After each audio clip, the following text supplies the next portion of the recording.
the assembled devotees. All glories to the assembled devotees. All glories to the assembled devotees. All glories to the lotus feet of Sri Sri Guru and Sri Gauranga. All glories to Srila Prabhupada.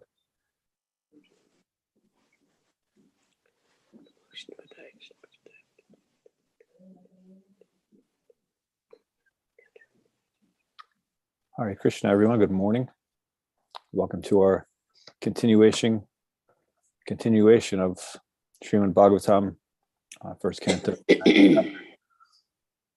Today's text is 34, Bhishma Dev's instructions. Om Namo Bhagavate Vasudevaya. Om Namo Bhagavate Vasudevaya. Om Namo Bhagavate Vasudevaya. Om Namo Bhagavate Vasudevaya. Om Namo Bhagavate Vasudevaya. Om Namo Bhagavate Vasudevaya. Yudhitu Ragarajo Vidhurma Vishak Kachalulita Shramavaryalankritasye Mamanishta Sarar Vidhi Dhyamana Tvachi Vilasat Kavachestu Krishna Atma Yudhitu Ragarajo Vidhurma Vishvak Kachalulita Shramavaryalankritasye Mamanisita Sarar Vidhi Dhyamana Tvachi Vilasat Kavachestu Krishna Atma Yudhitu Ragarajo Vidhurma Vishvak Kachalulita Shramavaryalankritasye Mamanisita Sarar Vidhi Dhyamana Tvachi Vilasat Kavachestu Krishna Atma. Please chant. Can I chant? Yudhitu Ragaraja Vidhumra Vishvak Kachalulita Samavai Alankritasye Mamanisita Sare Vividyamana Tvachi Vilasat Kavachestu Krishna Atma.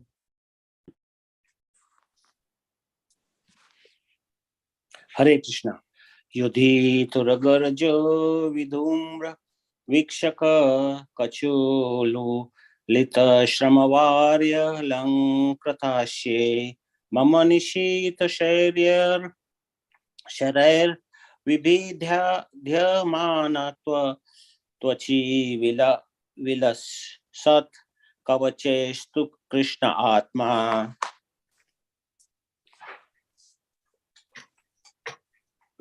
Hare Krishna. Hare Krishna. Go ahead, Mata. Go ahead, Prabhuji.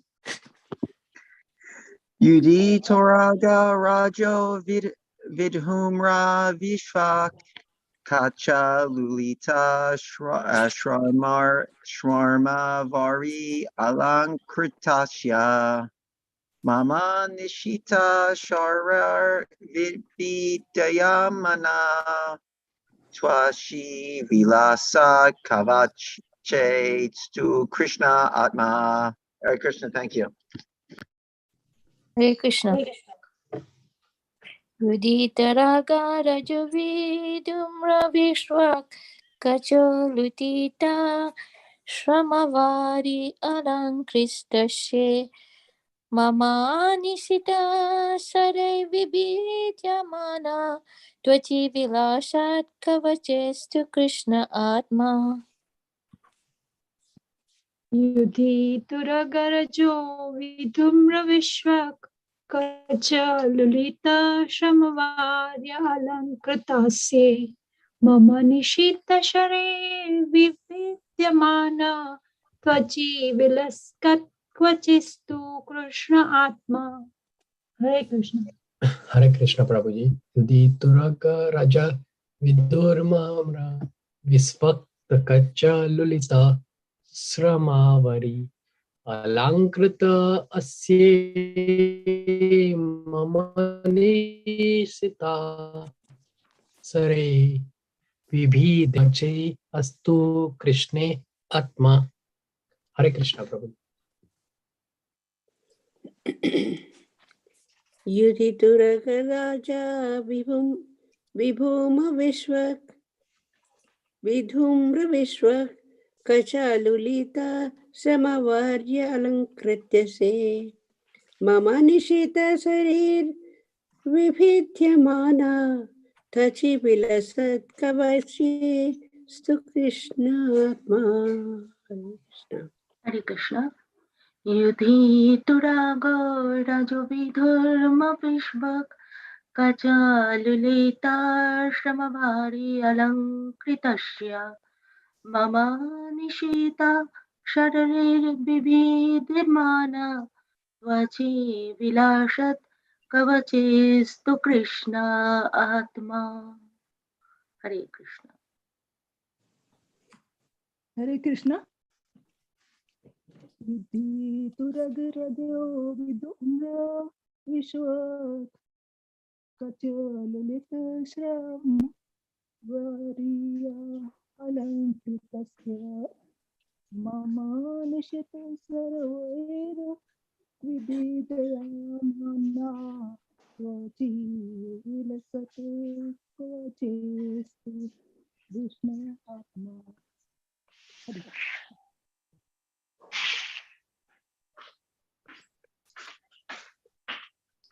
Anyone else? Okay. Yudhi, on the battlefield. Turaga, horses. Rajaha, dust. Vidhurma, turned an ashen color. Vishvak, waving. Kacha, hair. Lulita, scattered. Shramavaari, perspiration. Alankrita, decorated with. Asye, unto the face. Mama, my. Nishita, sharp. Sharai, by the arrows. Vibhi Dhyamana, pierced by. Tvachi, in the skin. Vilasat, enjoying pleasure. Kavache, protecting armor. Astu, let there be. Krishna, unto Sri Krishna. Atma, mind. Translation. On the battlefield, where Krishna attended Arjuna out of friendship, the flowing hair of Lord Krishna turned ashen due to the dust raised by the hooves of the horses. And because of his labor, beads of sweat wetted his face. All these decorations, intensified by the wounds dealt by my sharp arrows, were enjoyed by him. Let my mind thus go unto Sri Krishna. Purport by Srila Prabhupada. The Lord is the absolute form of eternity, bliss, and knowledge. As such, transcendental loving service to the Lord in one of the five principal relations, namely Shanta, Dasya, Sakya, Vatsalya, and Madhurya, in other words, neutrality, servitorship, fraternity, parental affection, and conjugal love, is graciously accepted by the Lord when offered to the Lord in genuine love and affection. Sri Bhishmadev is a great devotee of the Lord in the relationship of servitorship. Thus, his throwing of sharp arrows at the transcendental body of the Lord is as good as the worship of another devotee who throws soft roses upon him. It appears that Bhishmadev is repenting the actions he committed against the person of the Lord, but factually, the Lord's body was not at all pained due to his transcendental existence. His body is not matter. Both he himself and his body are complete spiritual identity. Spirit is never pierced, burnt, dried, moistened, etc. This is vividly explained in Bhagavad Gita. So also it is stated in the Skanda Purana. It is said there that spirit is always uncontaminated and indestructible. It cannot be distressed, nor can it be dried up. When Lord Vishnu in his incarnation appears before us, he seems to be like one of the conditioned souls, materially encaged, just to bewilder the asuras, or the non-believers, who are always alert to kill the Lord, even from the very beginning of his appearance. Kamsa wanted to kill Krishna, and Ravana wanted to kill Ram, because foolishly they were unaware of the fact that the Lord is never killed, for the spirit is never annihilated. Therefore, Bhishma Deva's piercing of the body of Lord Krishna is a sort of bewildering problem for the non-devotee atheists, but those who are devotees or liberated souls are not bewildered. Bhishma Deva appreciated the all-merciful attitude of the Lord because he did not leave Arjuna alone, although he was disturbed by the sharpened arrows of Bhishma Deva. Nor was he reluctant to come before Bhishma's deathbed, even though he was ill-treated by him on the battlefield. Bhishma's repentance and the Lord's merciful attitude are both unique in this picture. Sri Vishwanath Chakravarti Thakur, a great acharya and devotee in the humor of conjugal love with the Lord, remarks very saliently in this regard. He says that the wounds created on the body of the Lord by the sharpened arrows of Bhishma Deva were as pleasing to the Lord as the biting of a fiancé who bites the Lord's body, directed by a strong sense of sex desire. Such biting by the opposite sex is never taken as a sign of enmity, even if there is a wound on the body. Therefore, the fighting is an exchange of transcendental pleasure between the Lord and his pure devotee, Sri Bhishma Deva, was not at all mundane. Besides that, since the Lord's body and the Lord are identical, there was no possibility of wounds in the absolute body. The apparent wounds caused by the sharpened arrows are misleading to the common man, but one who has a little absolute knowledge can understand the transcendental exchange in the chivalrous relation. The Lord was perfectly happy with the wounds caused by the sharpened arrows of Bhishma Deva. The word vibhidyamana is significant because the Lord's skin is not different from the Lord. Because our skin is different from our soul, in our case, the word vibhidyamana, or being bruised and cut, would have been quite suitable. Transcendental bliss is of different varieties, and the variety of activities in the mundane world is but a perverted reflection of transcendental bliss. Because everything in the mundane world is qualitatively mundane, it is full of inebrieties, whereas in the absolute realm, because everything is of the same absolute nature, there are varieties of enjoyment without inebriety. The Lord enjoyed the wounds created by his great devotee Bhishma Deva. And because Bhishma Deva is a devotee in the chivalrous relation, he fixes his mind on Krishna in that wounded condition. Translation again. This is Bhishma Deva talking. On the battlefield where Sri Krishna attended Arjuna at a friendship, the flowing hair of Lord Krishna turned ashen due to the dust raised by the hooves of the horses. And because of his labor, beads of sweat wetted his face. All these decorations, intensified by the wounds dealt by my sharp arrows, were enjoyed by him. Let my mind thus go unto Sri Krishna. Nama Om Vishnu Padaya Krishna Prastaya Bhutale Srimate Bhakti Vedanta Swaminiti Namane Namaste Saraswate Deve Gauravani Pacharne Nirvishesha Shunyavadi Paschacha Deshatarne. Om Ajnana Timirandasya Jnana Jnana Shalakaya Chakshur Umilitam Yena Tasmai Shri Gurave Namaha Vanchakalpatrubhyas Chakrapa Sindubhya Eva Chaptitanam Pavanebhyo Vaishnavebhyo Namo Namaha. Thank you all again for joining this wonderful pastime of Bhishma Deva. leaving his body. So today's verse is extra sweet. It shows a relationship between Krishna and his devotees. Before I get to that, I want to sort of recap the situation, not the details of the situation, but the principle of what's going on here. Because this is what we should focus on. We need to understand what this means for us. We can appreciate it, and that's nice to just read it and appreciate it for the story that it is. And that's certainly something we can do. This pastime is super sweet, so you can appreciate it on so many different levels. But ultimately, for us aspiring Vaishnavas, we are meant to come away with something to apply in our own lives.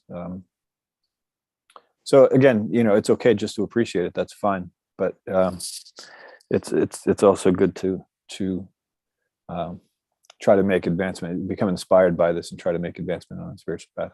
So the situation, Maharaj Yudhishthira, he's despondent. The battle of Kurukshetra is finished, and even though, so he's very dharmic, he follows dharma in every situation, Yudhishthira. And so even though he knew there was no choice but to fight, and even though he knew he was fighting for religious principles, he still felt bad that so many people had to die. And no one could appease his despondence, even Sri Krishna himself. So Krishna took him to see Bhishma Dev. But not only did Krishna and Arjuna and Yudhishthira and the Pandavas, not only did they show up, which that's enough, but all these devatas and sages among demigods and rishis, all these scholars, they also come because they see that Bhishma Dev, who is a great devotee, is about to leave his body, and he's about to give some really good instruction to Yudhishthira. And so they all want to hear what he has to say. Now, these people that are showing up, they're people that you would want to hear from. They're experts in knowledge, and they're going to listen to Bhishma Dev. So this also just goes to show you what's about to happen is super important.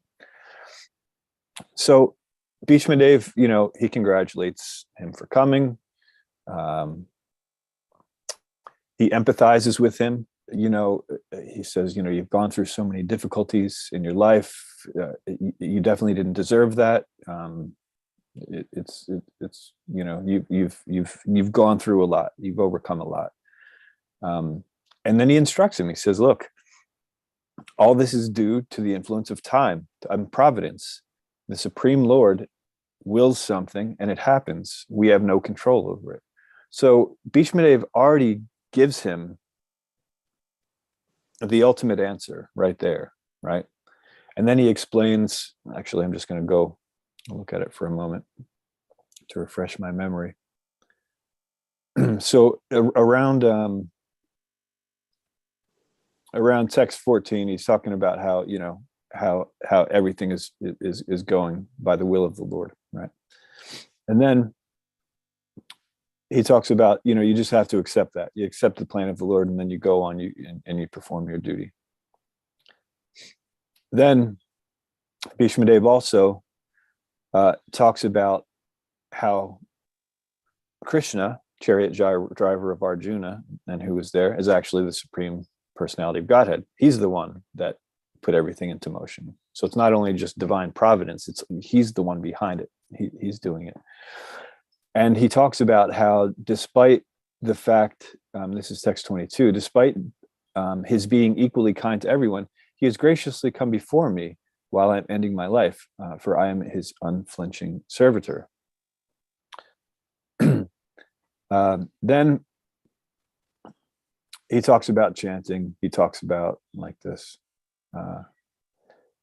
And then he finishes giving this instruction, which is the complete instruction.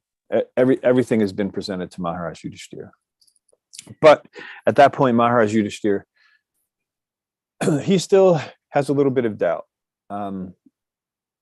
Because again, being so dharmic, seeing so many lives lost, he still feels completely bad about it. He knows that Krishna is in control. And by the way, just as a disclaimer to the whole conversation we're about to have, I'll be talking about Yudhishthira and how certain things that he feels and sees things in a certain way. He doesn't necessarily actually see these things in this way. This is all part of an example. Just like Arjuna, when Arjuna was expressing his doubts in Bhagavad Gita, they were more for our benefit than they were for his benefit. So we who are influenced by Mahamaya, we're completely illusioned and we have these sort of doubts, right?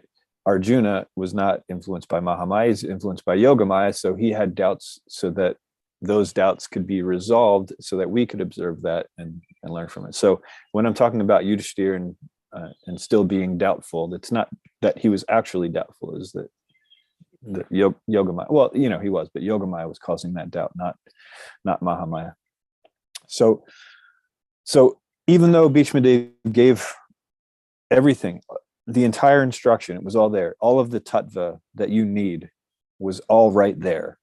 And of course, everybody else was telling him about this too, but he was still not satisfied. That's why he's seeing Bhishmadev in the first place. So there he is. And naturally, Yudhishthira Maharaj then asks Bhishmadev to explain more about Dharma, because that's Yudhishthira. He's all about the Dharma. He's still confused and he wants more clarity based on Dharma. There's this saying, if you identify as a hammer, every problem seems to be a nail, right? So here Yudhishthira, again, not that he's actually like this, but he goes back to his cause of despondence. Yes, but dharmically, this I don't see how this could have happened. I understand, yes, Krishna's in control. There he is. But come on. How could this happen? And we can relate to this. In life, we can relate to this where we know in theory that something is true from the knowledge that we've acquired from Guru, Sadhu, and Shastra. But then we see a situation that happens and we can't quite explain how or why something is happening in this way, right?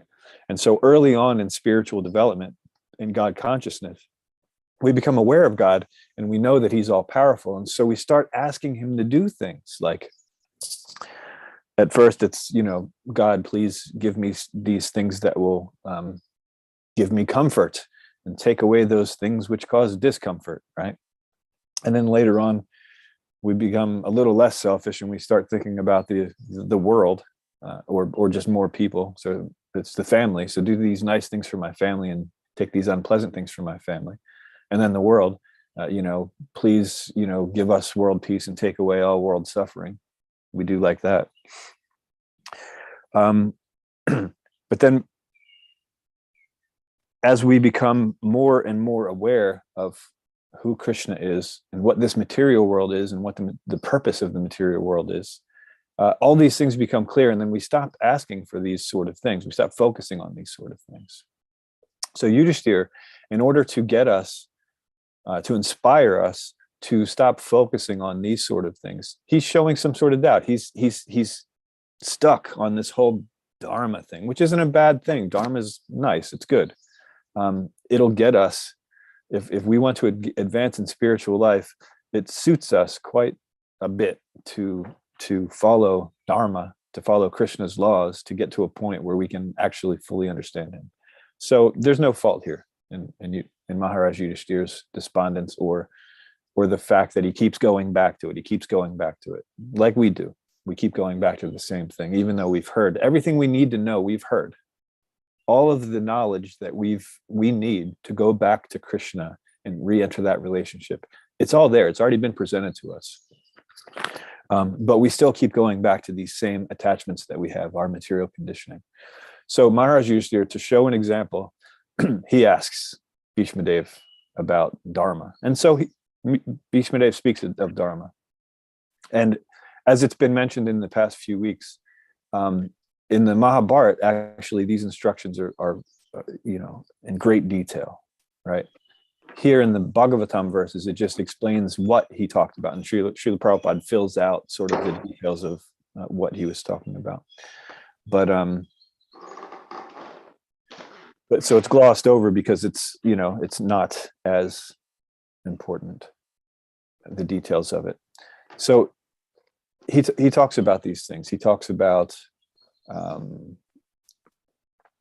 Varnashram Dharma, the different statuses of life and the different duties that people perform, the duties of all different types of people, including women. He talks about Bhagavat Dharma. So he goes and he's speaking. And so he's appeasing Maharaj Yudhishthira. He's speaking in terms of Dharma. Of course, he's talking Daivi Varnashram. So he's actually, he's still talking about making all of that connected to Krishna. Don't just follow Dharma for Dharma's sake. Make sure it's actually connected to Krishna. Don't miss the point. And then when Bhishma Dev sees that the proper time has come upon him, that's a good time to leave his body. According, of course, he could leave his body at any time and re-enter his, he's already in his eternal relationship with Krishna there. So it's really not a problem. But, he sees this is a good auspicious time. And this is also a good time to show by example, to drive this point home to Yudhishthira. So he sees that the auspicious time is there. And 2 days ago, Acharya Prabhu gave class on my absolute favorite verse. Of course, we all have many absolute favorite verses for different situations, but Bhishma Dev, when he speaks this verse, especially the first half of the verse, he says, "Now let my thinking, feeling, and willing, which has been so long engaged in different various activities and occupational duties, now be completely focused on Krishna." Now, this sounds exactly what he said before. He just told Maharaj, like, everything's according to Krishna's will, and so you just have to do that. And then the second part of the second half of Sunday's verse was that how he comes. Let's just look at it again. He is always self-satisfied, means he doesn't have to do anything external. He's always self-satisfied, but sometimes, being the leader of the devotees, he enjoys transcendental pleasure by descending to the material world, although from him only the material world is created, right? So this instruction was also given earlier. So Krishna, even though he has nothing to do with this material world, he doesn't need to come here. He doesn't need to do anything because he's completely self-satisfied. But he does these things for his devotees, even the rebellious ones, even the ones that want to forget him. He makes an entire material world for us to gradually learn our lessons that, we can't control anything, let alone the entire universe. And so he does these things out of his kindness, even though he doesn't need to. And then yesterday, he's in yesterday's verse, then he starts describing, Krishna, his what he's wearing, his appearance, like that.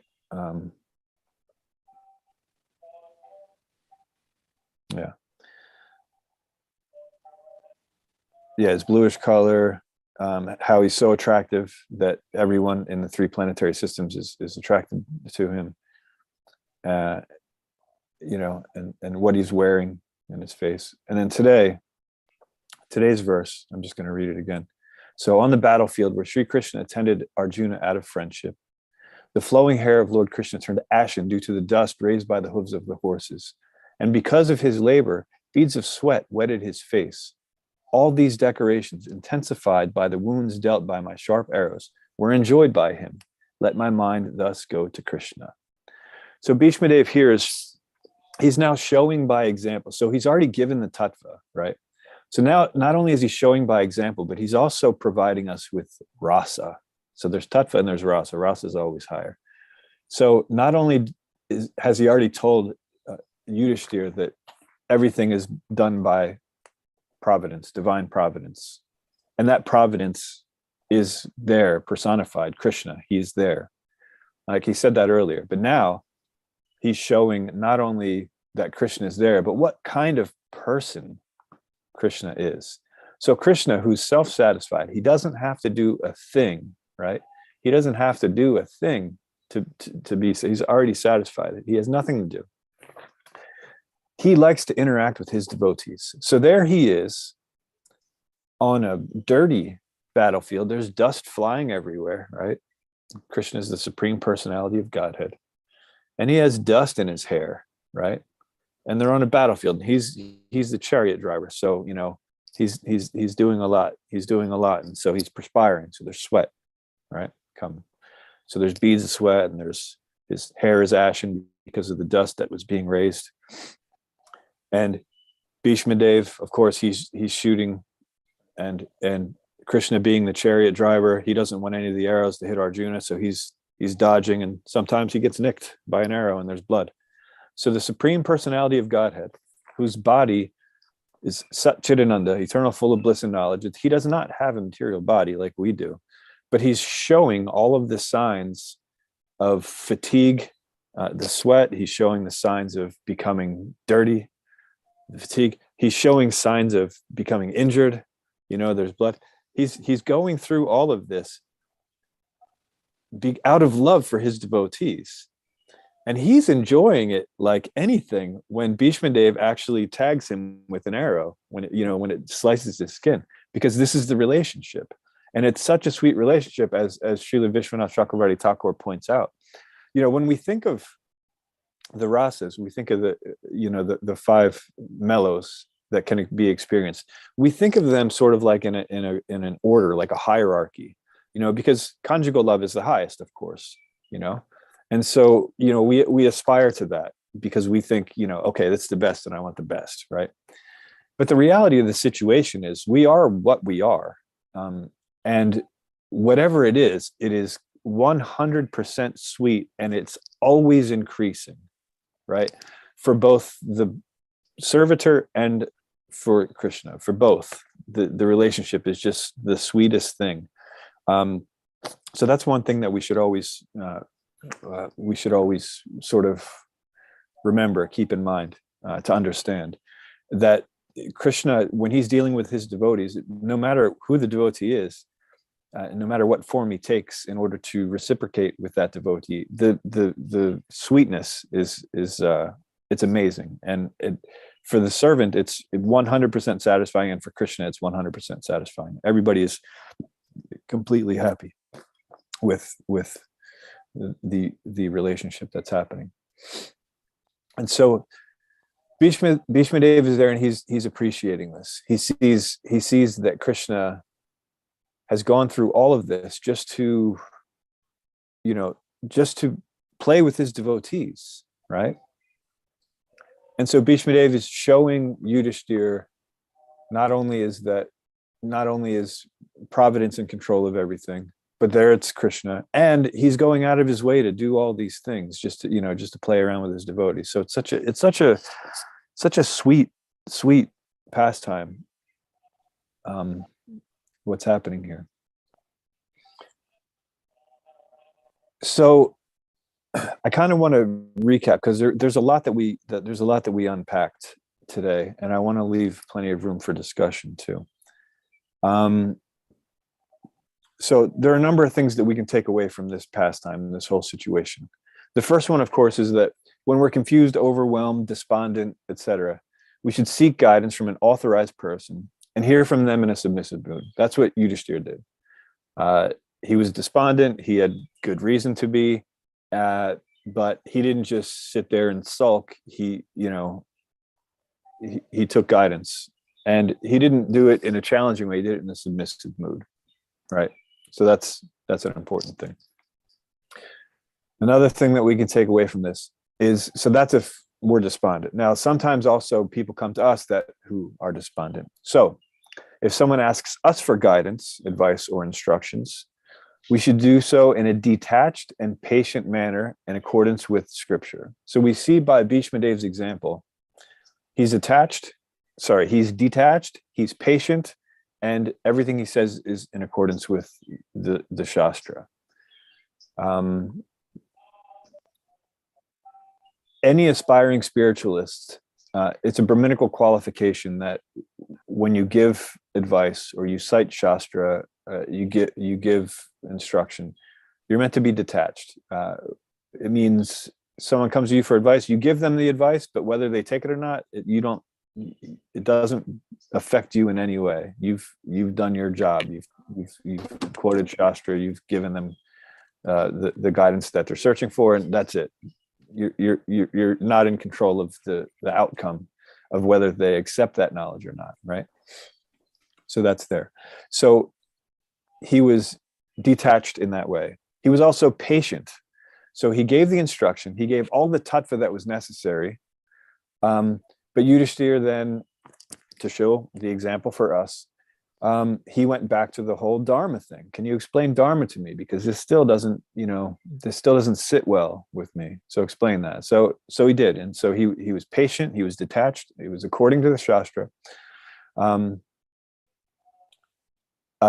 So another thing that we can learn from this, just because, what was just mentioned, that in those situations when we're giving advice to someone who's come to us, we don't give unsolicited advice, by the way. If someone comes to us and asks, then we give. But in those situations, don't be afraid of repeating oneself to convey the same information in a more relatable way. So a lot of times, I always feel like I'm repeating myself because I'm always talking about principles over details. But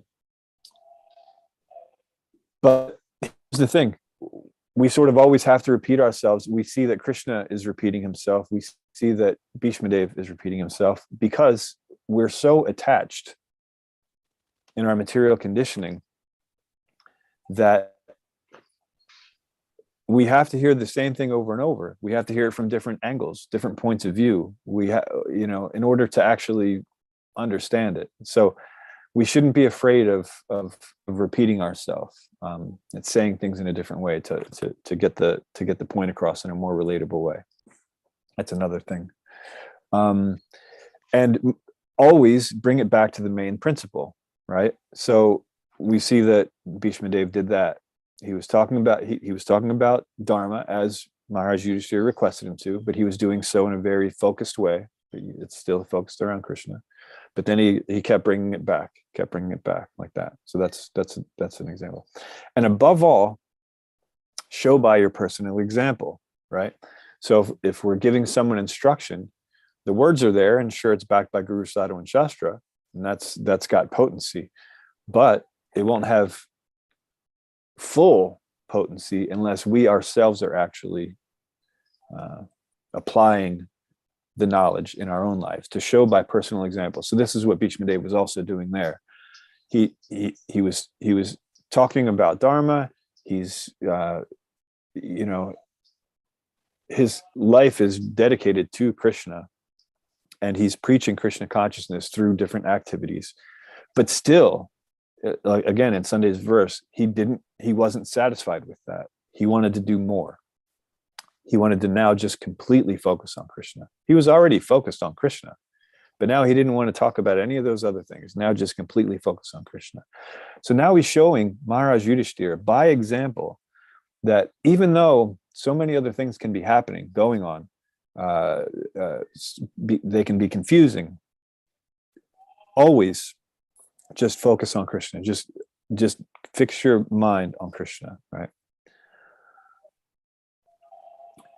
The next thing that we can take away from this is, so I said how we always have to bring it back to the main principle.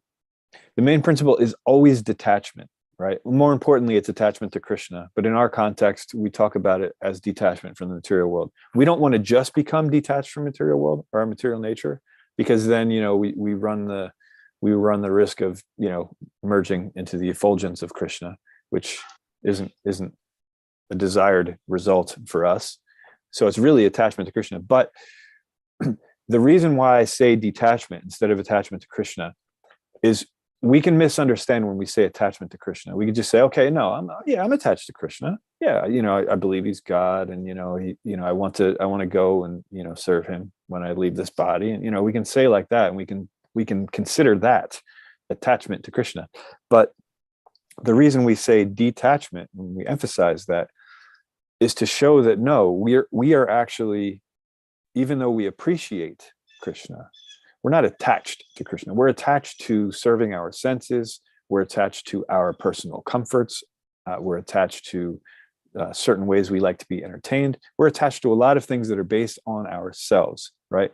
So when I say it's always about detachment, of course, I mean it's about attachment to Krishna. But in our context, since we can misunderstand that, and we're actually not anywhere near that point yet. It's most important to talk about detachment, getting ourselves out of the center. This is the Society for Krishna Consciousness. So Krishna is meant to be in the center instead of us. So here in the material world, we rebellious spirit souls are acting as if we're the center. We're trying to control and enjoy independently from Krishna, right? So the main principle is always detachment. It's always stop being self-centric, start being God-centric, right? So it's always about detachment, right?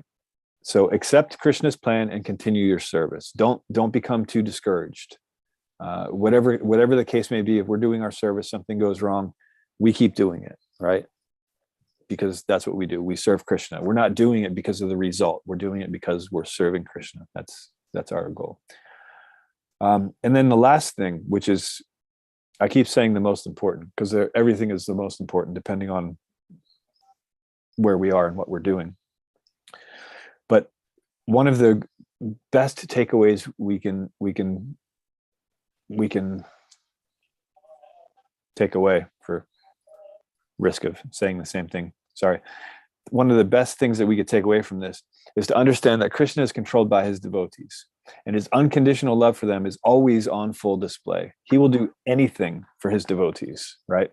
So we see him in this particular context. Not only did he come down to the material world, which, he doesn't have to do. He's got plenty of great things to do in the spiritual realm with people who serve him completely. He comes to this material world.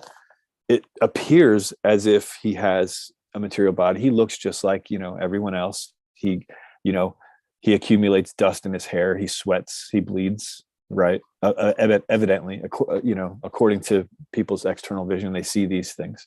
He plays like that. Just so he can play with his devotees, and so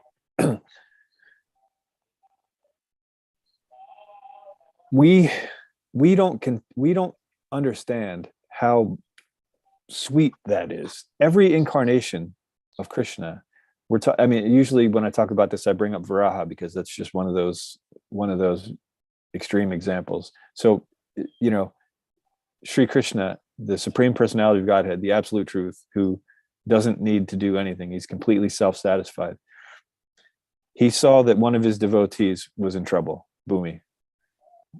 She was buried in the ocean, submerged. And so he took the form of a pig, right? Because pigs, what do? They go into things and they root it up with their nose. They have that special shaped nose where they can, pick something out of something. So he picks up the earth in this form, right? And then, it becomes her husband. They have a kid. Now the kid, because of bad association, he causes some trouble. That's a different thing. But he always takes a form according to his devotee. Krishna is controlled by his devotees. It's ironic because here in the material world, we want Krishna to do things. We tell him what to do. We say, look, give me, like I mentioned earlier, give me these comforts, take away these sufferings, whether if it's just me or my family or society in general, like that, or the world. We want to control God, and that's our problem. Our problem is that we think that we can control God, right? That's why we're here in this material world.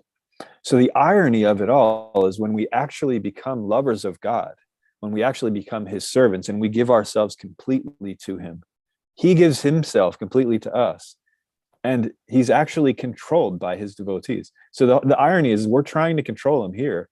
We can't.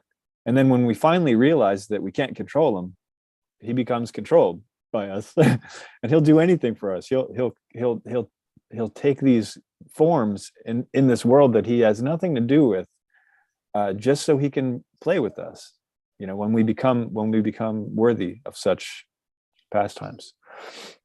And so these are the number of things that we can take away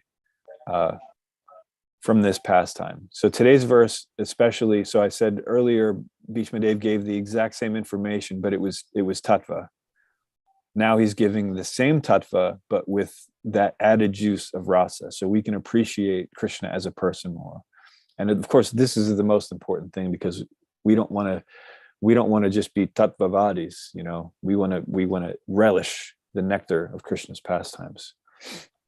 So I'm going to stop here just to see if we can continue this discussion. Srimad Bhagavatam ki jai, Srila Prabhupada ki jai, Srila Bhishma Dev ki jai. And I will ask if there are any questions or comments, corrections, anything in further discussion. Hare Krishna, Prabhu. Kaivalya Prabhu, Hare Krishna. Very nice class, Prabhu. The one thing, like Krishna was having sweat on his face, and those drops, it's very wondering because his body is all like a spiritual body, so how sweat can come, So this is the thing, but it was very beautifully looking, and Vishnu Dev was really mesmerized by the beauty of Krishna with the dust and everything on the hair, and so how he can have sweat, So that's what my question was. So you're asking how can he have sweat? Yeah. Yeah. I know Leela and everything, but yeah, that's the thing. So yeah, his body's completely spiritual, so there's no need for the sweat. And it's certainly not that he had no choice, but like when we sweat, we have no choice. We're perspiring because we're exerting ourselves, and there's the sweat. But no, for Krishna, it's because he wanted to have that interaction with the devotee. So he appears to be human. So even though he's in control of everything, and he has nothing that he needs to do, he's self-satisfied, he goes and acts in this way to show us how much he loves us, So for Bhishma Dev, so not only was he, so obviously he's doing this for Arjuna. He's riding that chariot, he took that vow that he wouldn't fight. So he's driving the chariot and he's doing all this, which is bewildering to most people already. But then, he's got the dust collecting in his hair. He's got the beads of sweat. He's got blood, all of this is completely bewildering, but he's doing this to show that he's willing to do anything for his devotees. Now, he's not suffering at all. He actually likes it. He likes when these arrows are hitting him, and for he accepts it because it's from Bhishma Dev. It's not from anybody. Nobody else would be able to hit him. Nobody could hit him. He can't be hit. But Bhishma Dev was offering his love in the form of arrows because he's chivalrous, and Krishna was accepting that love. And so that's the reciprocation of that love, to show him, okay, there's a drop of blood for you. You nicked my arm. Good job. Well done, my dear devotee. So yeah, it's just like Krishna accepts that as, both things are mentioned in the purport. One is the throwing rose petals like that, and then the other one is the lover's bite. So yes, it's a whole interaction with the devotees that this happens. It's not that we can make Krishna bleed. We can become more powerful than Krishna. We can make him exert himself to the point where he's sweating. No.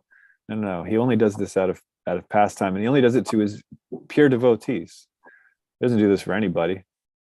So yeah, that's why I was talking about the irony, is that we're actually here in the material world trying to control Krishna, and we can't. And then once we actually give up trying to control Krishna and we just serve him, then all of a sudden he comes under our control. Just like Mother Yashoda, he became under her control because of her love. So out of love, this is what happens. Does that answer your? Yes. Thank you very much. Of course, I know you know this. I like how you always ask things that, to enlighten. You're like Yudhishthira Maharaj. He already knew, but he was pretending. So thank you for that. Yeah, that is bewildering. Mother of Indyavali, you have your hand up, please. You're muted, Mataji. Thank you very much for a nice class, Prabhu. I like that, Prabhu. Like Prabhu was saying, this is throwing of sharp arrows of the transcendental body of the Lord, as is good as worship of another devotee who throws soft roses upon him. So that was very good. And another one is Bhishma Dev appreciated the all merciful attitude of the Lord because he did not leave Arjuna alone. Although he was disturbed by the sharp arrows of Bhishma Deva, nor was he reluctant to come before Bhishma Deva. Yeah. So that was really heart-touching thing, So we have to learn a lot. Even though he was ill-treated by him on the battlefield, Bhishma's response representatives of the Lord's merciful attitude are both unique in this picture. So that was really... Yeah, that further displays Krishna's love. That, you know, because if you just see it from the mundane perspective, they were enemies. You know, Yeah, Bhishma Dev was hurting him. You just see it from the mundane perspective. But Krishna went there anyway because he understood that Bhishma Dev's advice would be more valuable than his own advice at that particular time. Because Bhishma Dev, another reason why Bhishma Dev was so qualified to do this particular task to instruct Maharaj Yudhishthira is obviously Bhishma Dev is also very dharmic. He's dharmic to the point where when he makes a vow, he will follow through, even if it puts him on the wrong side of a war, and he knows it, right? So he understands, okay, Yudhishthira understands, okay, this fellow is dharmic. I will listen to what he has to say. He understands my personal situation, and therefore I can get good advice from him. So that was a very unique situation. And, you know, it just added to all of the good reasons why, you know, he should just be listening to Bhishma Dev there. But yeah, no, it's incredible. It's incredible how. Like Yudhishthira Maharaj, he knows everything, dharma, everything. Yeah.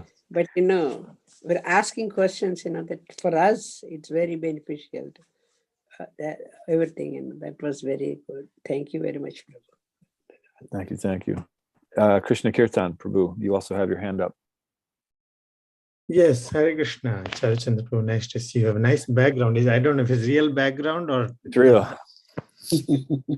Yeah, and then over here, there's a waterfall back there. You can't see it, it's far back.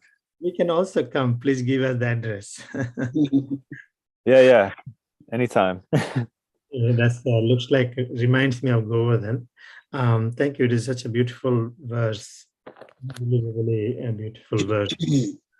Between intimate relationship between Bhishma Dev and Lord Krishna. You know, you mentioned about there are two things while stating that you mentioned about one is tattva, the other one is rasa.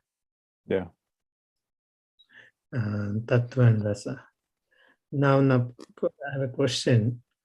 And does rasa depends on tattva or no? No. That's another great thing about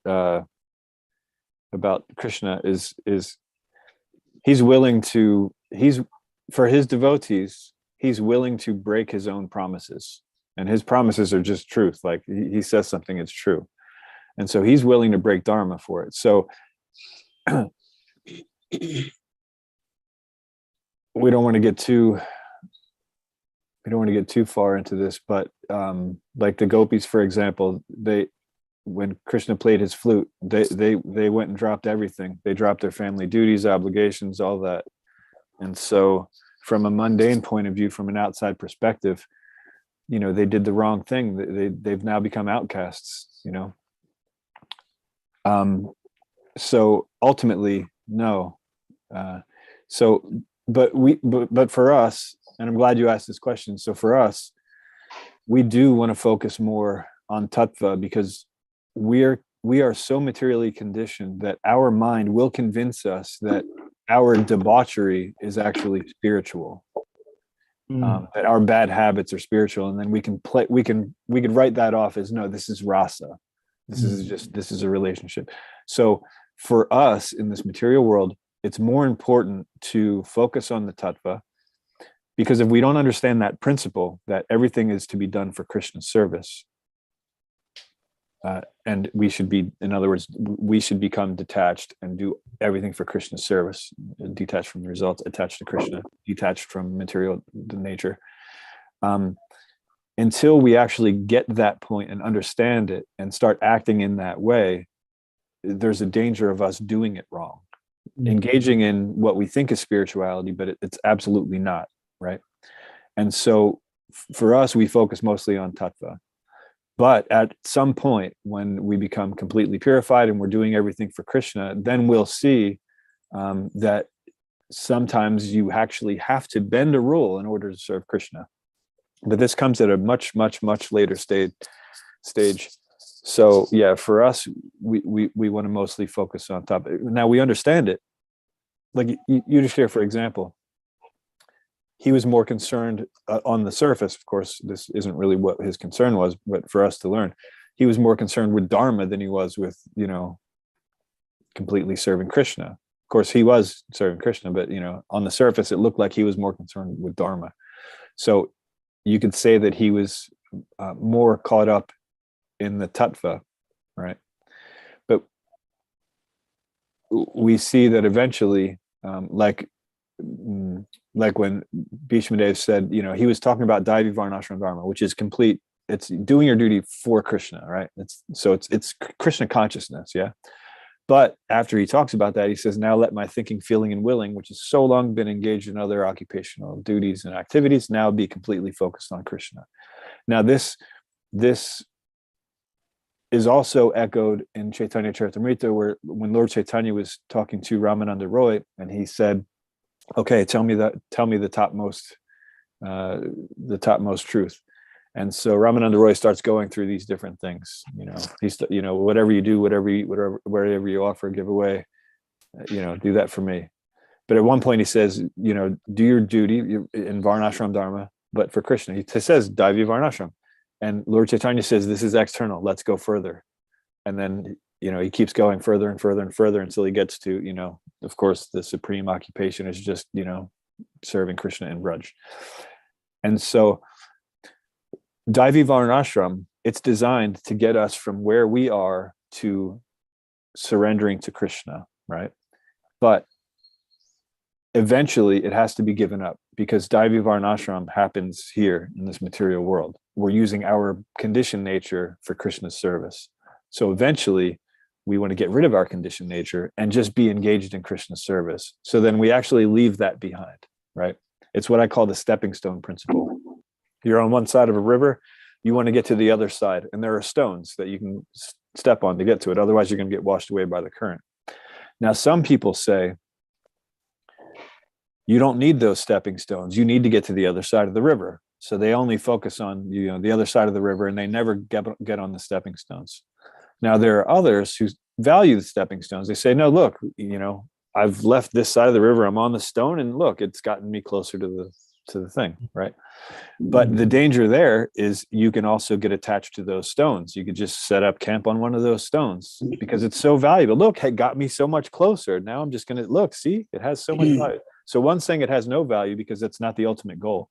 And the other one is saying it has more value than it actually deserves because, so the point is that we use those stepping stones, but we leave the stepping stones because we're going somewhere else. So this is the way we have to see all of this, that we focus on the tattva and we go, but sometimes there's rasa which trumps tattva. Usually rasa goes along with tattva, but sometimes there's rasa that trumps tattva. But yeah, so mostly for us, it's just, focus on that tattva until we get to a point where, we're already always automatically serving Krishna no matter what. When we're doing that, then we can worry about, it might be a situation where we actually leave this particular thing behind. Until then, Guru Sadhu Shastra, follow that. But of course, we relish the rasa that goes along with the tattva. But we want to make sure that we don't get confused when we're reading about rasa. Like, so Srila Prabhupada, he talks about this when he talks about the 10th canto. Some people skip ahead, unscrupulous men that we hear about skip ahead and they just want to read about the Rasa Leela. But Srila Prabhupada, he explains the Rasa Leela in such a way that he gives the tattva along with the rasa. So while you're appreciating what's going on, this nice mood, we don't get lost in the detail and say, I'm going to go and, get a whole bunch of girlfriends and dance in the moonlight with them because that looks like fun, right? So we just have to be careful with that. So we appreciate the rasa, but we do it in line with the tattva. So I hope that answered your question. I kind of went on a few tangents there. I apologize for that. You did explain. Thank you. It is a very nice explanation. So in rasa, without tattva, maybe can be possible in mercy factor, as you said. If Lord has special mercy, probably one can immediately develop that rasa. Otherwise, we need to follow the authorities. Excellent. Thank you. Hare Krishna. Hare Krishna. Okay, ISKCON Philadelphia has a question. Is that so, Bharata, or is that? Yeah. Okay. Hare Krishna Prabhu. I mean, so many points. I don't even know where to start. But the last point that you had made about how Krishna, Krishna is way higher than Bhishma Dev, but then he still used Bhishma Dev to get the point across to Yudhishthira Maharaj. I thought that was also a very practical thing for us to remember. I think our goal is to preach and get the point across about Krishna consciousness. So if I am not the perfect person to get that, I should find whoever it is that will be able to reach that particular person.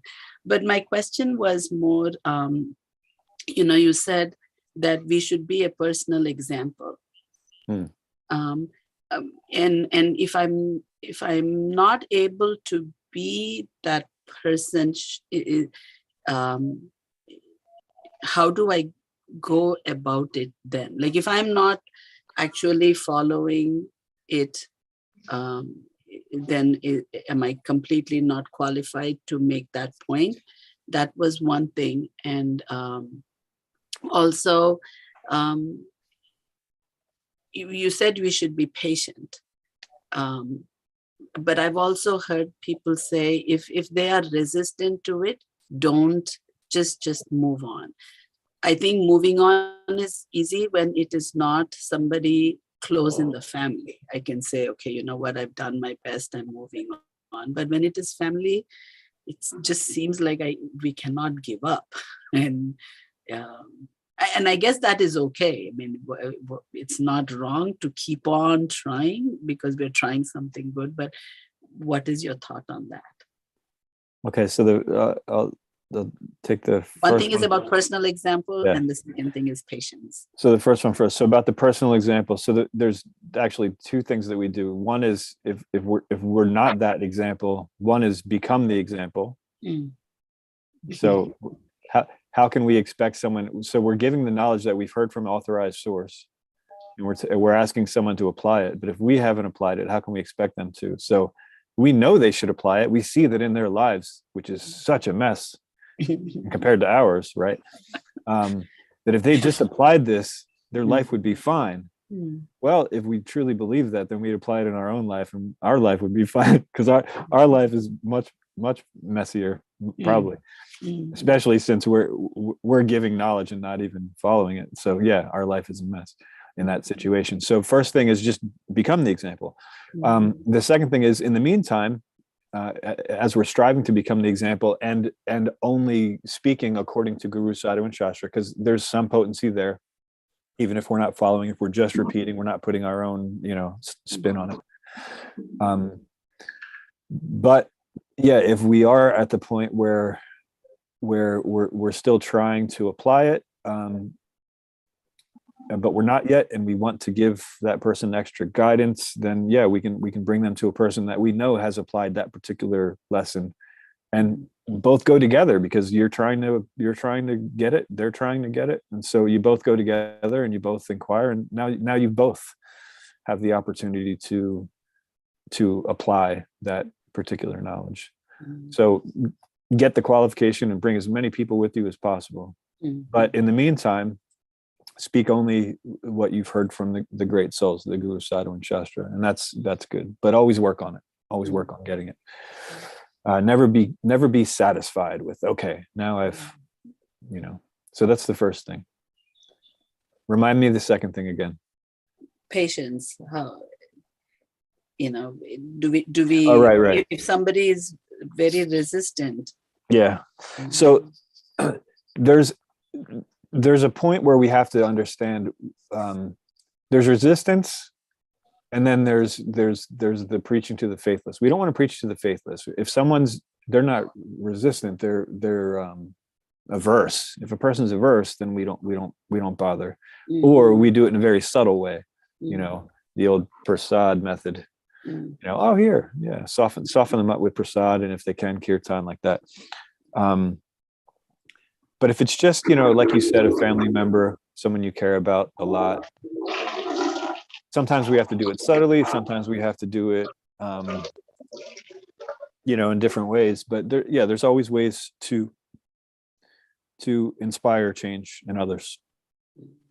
They're looking for something in their lives, and if you're close to them, you know what it is. And if you can show that you have that something that they're looking for because of your devotion in a subtle way, you don't make it obvious or passive aggressive, then automatically they will. But you have to be detached. That's the lesson of today's verse, and every verse in the Bhagavatam is we, no matter what intentions we have, we can have the best intentions, we have to be detached. So we do our best to do that, but we're not in charge of the results, right?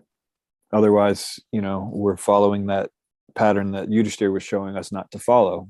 We're doing what we're meant to do, and then we're saying, well, yeah, but why did this happen then? I did it this way, so it should have. No, so all we can do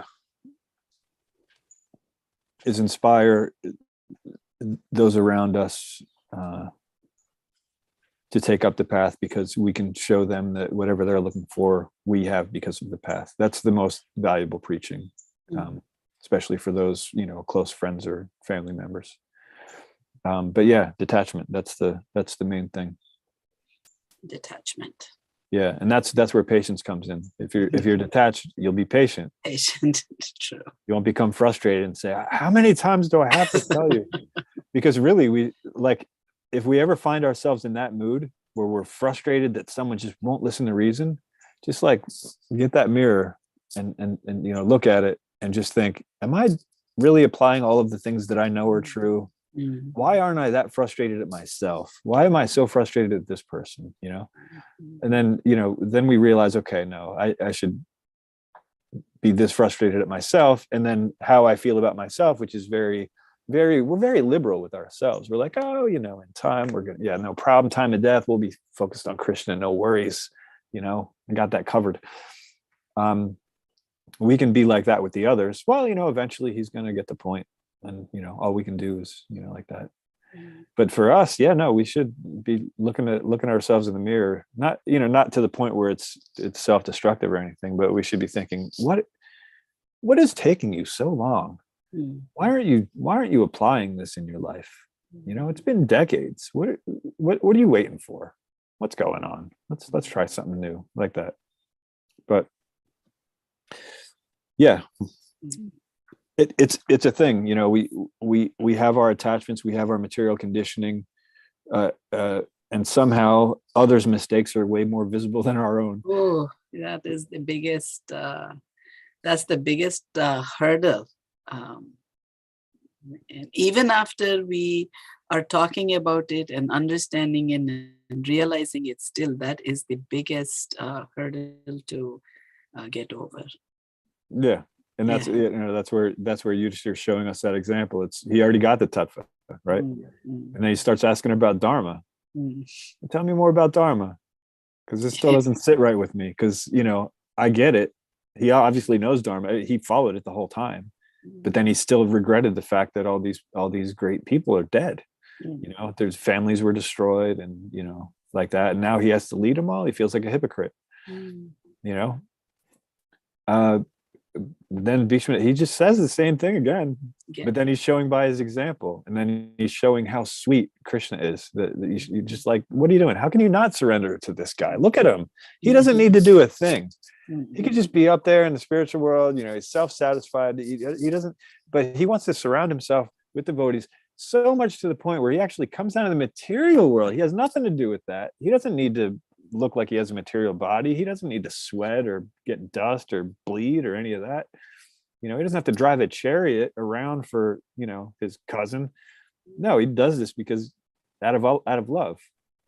He loves his devotees. So yeah, I'm gonna drive your chariot for you. I'll make sure that anybody shooting at you that doesn't hit you, and I'll take you to the spots where you need to go, so you have the tactical advantage, right?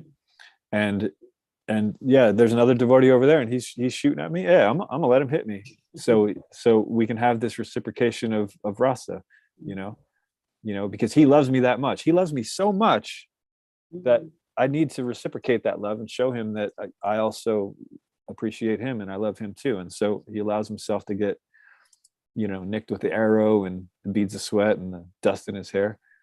And so, at some point we just realize after repeating ourselves over and over and over again, or hearing from someone the same tattva over and over again, different angles, different ways of hearing it. At some point, we just realize, man, Krishna is like really sweet, like we know this, we hear about it, we read it, but like his personality, it's just, you can't not fall in love with him if you actually know him, because what are we falling in love with in the material world? It's nothing compared to what Krishna is. So when we actually know him and we actually realize all the things he does just for his devotees, and you can't not fall in love with him. It's just a matter of we got to get rid of our material attachments, which is why I always emphasize detachment instead of attachment to Krishna. Like I said, we can misunderstand that. We say, no, I have an attachment to Krishna. If you try to tell me that I can't worship Krishna, I'm going to be upset. And I'm going to be like, no, I'm attached, right? But that doesn't mean I'm attached to Krishna, because I'm attached to so many things. There are so many things that I will do on a daily basis without fail. And they can be connected to Krishna, but are they? That's the question. Are they connected to Krishna? Am I doing them in connection with Krishna, or am I doing them because I do it anyway? Right? So that's the thing. So we are attached to all these different things, our material conditioning. And that's why, from time to time we think, why did Krishna do that way? What's up with this disease that's killing all these people? What's up with these natural disasters? Like, he's in control of this stuff. Why is he doing it? And we think we know better than him, and we're not afraid to tell him that. We're not afraid in our prayers when we're conversing with Krishna. We're not afraid to say, hey, by the way, why didn't you do this? Can you do this for me? This would be way more convenient. Like, whatever, you probably have like a plan, but can you change it for, because I obviously it would have been better this way. No, we don't see what's going on. We don't understand what's happening. And all of this needs to happen. So it's all according to his will. So, we continue our service. And if we are properly detached from the results, then all of a sudden the impossible is possible. All of a sudden God comes under our control when we stop trying, when we give up the reins of trying to control God. He then becomes controlled. Thank you very much, Prabhu. Does anybody else have any questions, comments? All right. I guess we can end the class here today. Thank you again, Charuchandra Prabhu, for. Thank you very much, Prabhu. Thank you all. We will meet everybody again tomorrow morning at 7:50 for Chaitanya Charitamrita. Thank you. Hare Krishna. Hare Krishna. Krishna. Mancha kalpatarubhyascha Krishna kripa sindhubhyaya Itanam Pavanebhyo Vaishnavyo. Hare Hare Krishna. Love your backdrop, Prabhu. Thank you. Yeah, it's real. I know. I wanted to. How fortunate you are. I actually wanted to sit closer to the pond, but it was raining when we started. Oh, okay. Rain doesn't bother me, but for some reason this electronic device that I'm using doesn't like the rain. Well, next time. Who knew? Yeah. We need to keep that electronic device safe. Yes. I guess. Every other Tuesday, we need to hear from you. For now. Thank you. Thank you. Have a nice